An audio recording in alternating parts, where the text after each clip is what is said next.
my last video, you know I would do a Spider-Man ranking. So this is what we're going to do. We have the tier list here. We have D, which is pretty bad. C, D, I guess B, decent. A, good. S, the best of the best. Now let's just start with the first Spider-Man movie, which is Spider-Man 1, 2002 with Tobey Maguire. Yeah, we have all this ranking. Now, let me say some of the good stuff from this movie was definitely Green Goblin, Tobey Maguire Spider-Man, the origin story, Ben, like the way he died and all that stuff that happened. Mary Jane was also good. We were introduced to her. Like, it was a good film, and it's definitely going in A. Now, the next one is we have Spider-Man 2. Now, what can you say other than this movie is easily at S tier. Like, it's one of the best Spider-Man movie. The villain is amazing. Tobey Maguire becomes his best, giving up being Spider-Man to, live your life and all that stuff. It's amazing. Mary Jane and all that stuff. Harry Osborn, amazing.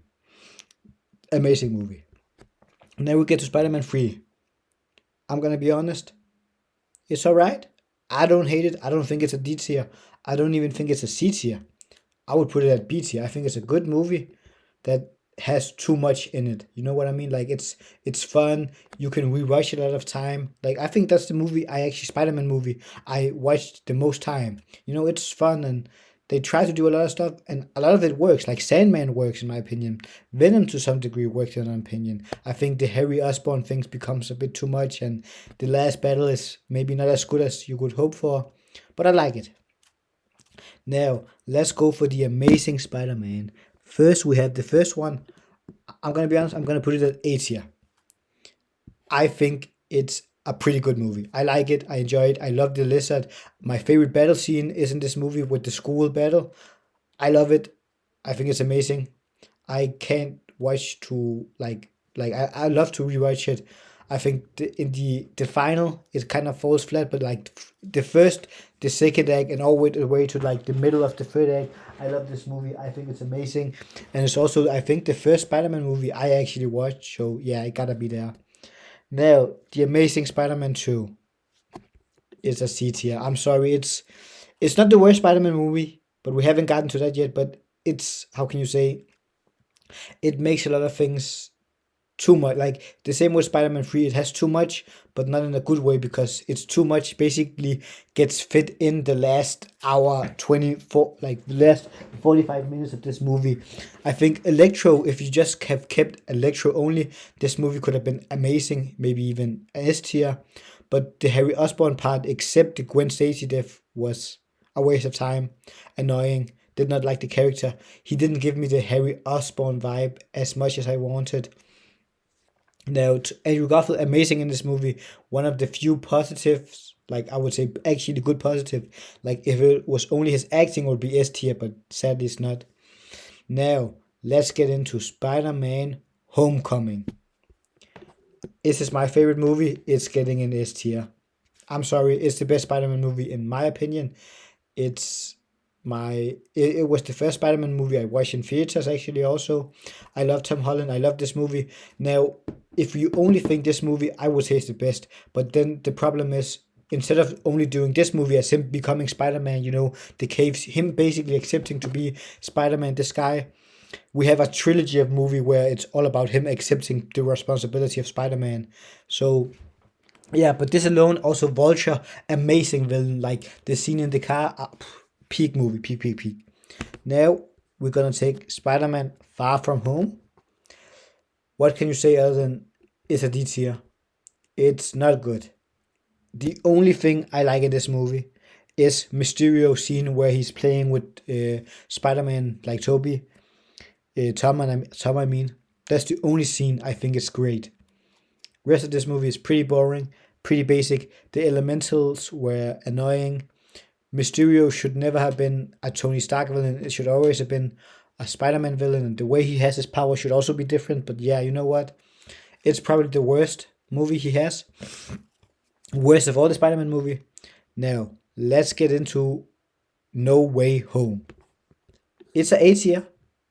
It's above Amazing Spider-Man 1, I would say. Below the first Spider-Man movie. It's amazing in a way that is fun. like written, like the story is pretty bad when you think about it. But if you think about like how fun it was to watch it, the theater experience, all the Spider-Man coming together, the final battle, it's an amazing movie. When you rewatch it, it gets harder every time because like the surprise isn't there, the hype isn't there. But it's alright, like yeah, like it's A tier based on the characters alone, like the characters coming back, and the acting in this movie was also amazing.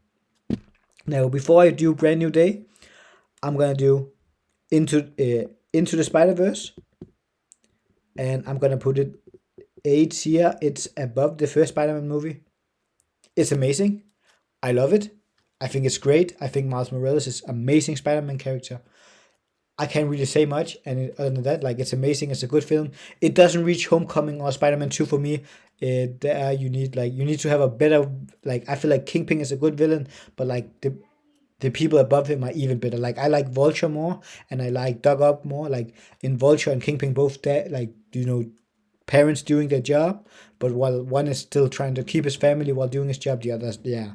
I'm not gonna go into the story or recapping, but yeah, it's a top of the A tier, almost S tier. Like I think it needed to be a little bit longer. I think the Prowler scene was not like was a little too quick, and yeah, that's my main complaints. Across the Spider Verse, I'm gonna put it above here. I'm gonna say, oh, you know what? Yeah, it's also amazing. The problem is, it felt like a prelogue. It felt like it's half a story. It's like Infinity War without Endgame yet. And if Endgame isn't good with I don't know what the last one is called, but Spider-Man 3 Into the Spider-Verse isn't good, then it's not a good film, honestly. It can even fall based on that. Like it needs to be amazing.